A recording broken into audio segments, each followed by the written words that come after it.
to imagine a time when police in America have been under more scrutiny than they are today. But this country has a long, fascinating, and challenging history with law enforcement, both trying to build it up and change it.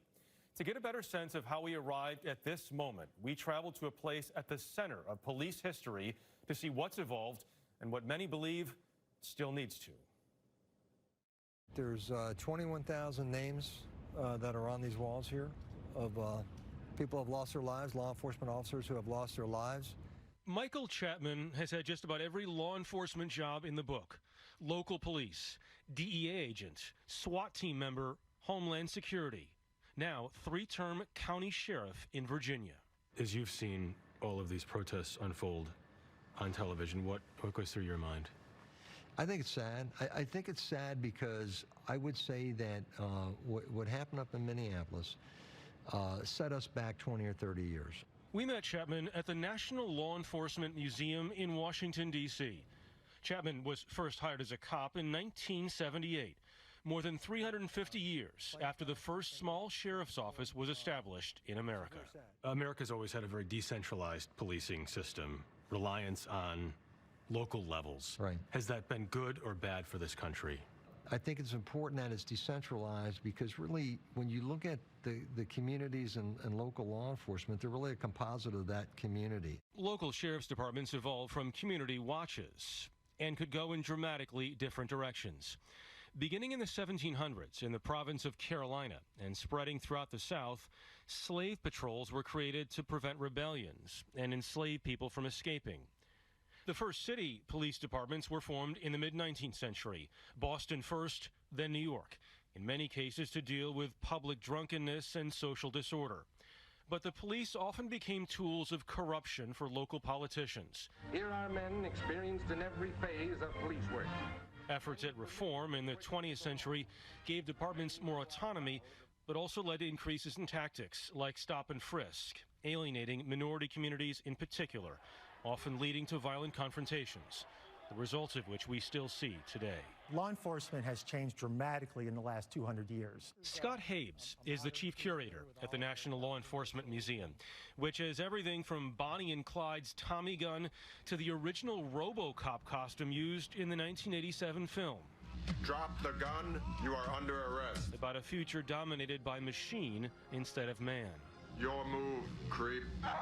RoboCop is interesting because, again, it allows people to think about policing in terms of advancements in technology and what that means for the future. Technology advancing, but there also still has to be a humanity to it. Right, which I think is apropos, too, in terms of this. Policing still involves human beings and relationships, and I think that will never change. Habes showed us some other items as well, including a noisemaker used by the earliest police forces to summon help, the hat worn by Osama bin Laden when he was killed, and what is this? This looks like a lightsaber. It does. It's actually from the 1920s originally, and what it is a combination baton and tear gas thrower. And it was actually used straight through the 1960s in the protests, the famous protests of the 60s. This museum has examples of the good and the bad. Yes, it does. And I think that's an ongoing conversation that we're trying to update as we speak. You know, part of our mandate is to envision the future of law enforcement and to also improve the relationship between law enforcement and the communities they serve. As it stands today, there are more than 18,000 federal, state, and local law enforcement agencies in the U.S. That includes more than 750,000 sworn officers, who Chapman says are supposed to protect all 330 million Americans, regardless of place or time. You know, a few weeks ago, before Minneapolis, the law enforcement was dealing with COVID-19 and first responders dealing with COVID-19. People are coming by, they're bringing us donuts, they're bringing us sandwiches, they're bringing everything. We were heroes, okay? A couple weeks later, we're villains. I mean, so I think the public tends to go up and down on things, but we need to make sure that people understand that we try to do our job professionally, correctly, we take it very seriously, and we really do want to serve the citizens to the best of our ability. When you hear the slogan, defund police, what do you think? I just think it makes no sense at all.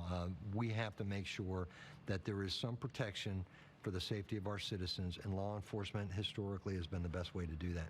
There are some who make the argument that it's not defunding the police, we just want to reallocate resources. What do you think of that? If you look at what's happened over time, actually law enforcement has become like the mental health professionals, and our jails have become the mental health facilities. And it's largely because we're available, 365 days a year, 24 hours a day, 7 days a week. You're going to have mistakes, but for the most part, we do pretty well.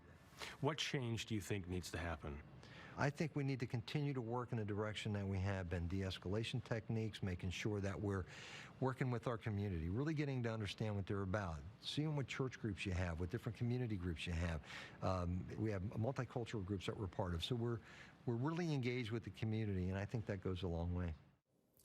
That community policing he talked about, Michelle, as you know, really began to rise in the 80s, and it's a trend that continues to this day. And I think when Chapman talks about the mental health part about it, it's pretty fascinating to think about what police are doing now and what they may have done 40 or 50 years ago if they saw someone on the street who's in crisis and there's a problem. 40 or 50 years ago, maybe thrown in handcuffs, arrested. Today, most try to take a different approach. Doesn't always work, but that's the approach. So much to say about this, and it's a long discussion that we must continue. Thank you, Jeff. Important, insightful.